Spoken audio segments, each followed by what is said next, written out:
警察音楽隊です。本日はふれあいコンサート in 府中にお越しいただきありがとうございます。新型コロナウイルスの影響で警察音楽隊も演奏の機会が減っており、こうして皆様の前で演奏できることを第一度大変嬉しく思っております。本日は吹奏楽の名曲から皆様よくご存知の曲までたくさんの素敵な曲を用意してまいりましたので、どうぞ最後までごゆっくりお楽しみください。ありがとうございます。それでは早速演奏に参りましょう。1曲目に演奏します曲は2020年度全日本吹奏楽コンクールの課題曲として選ばれているトイズパレードです。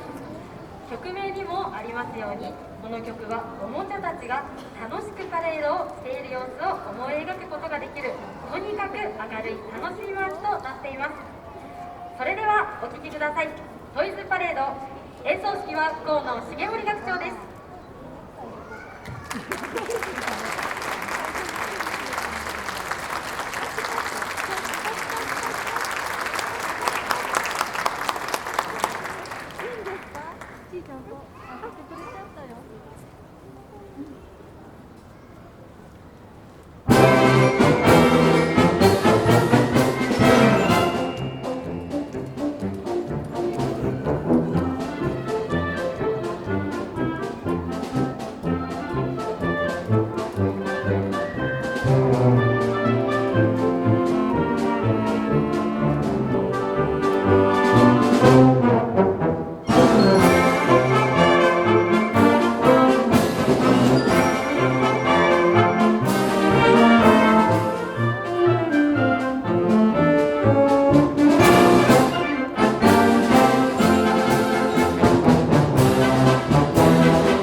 ただきました。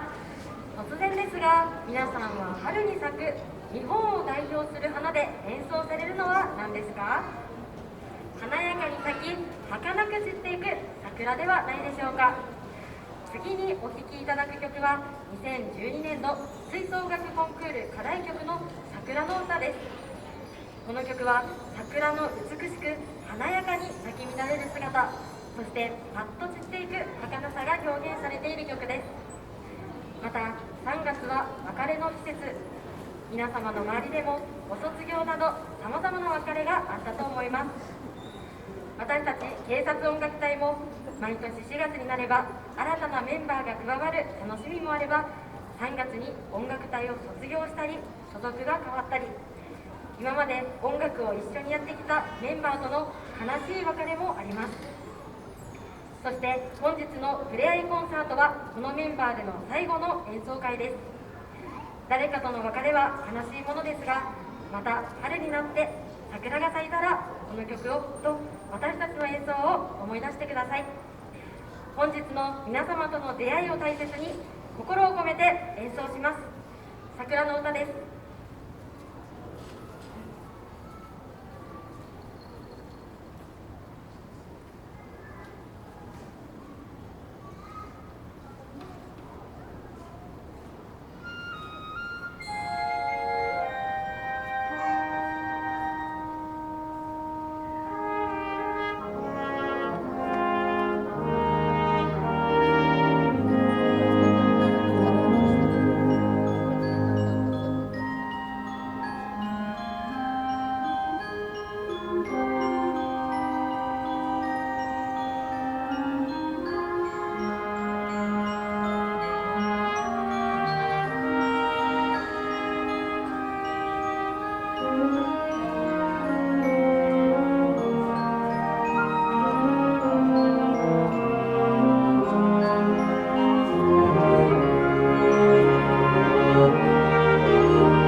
桜の歌でした。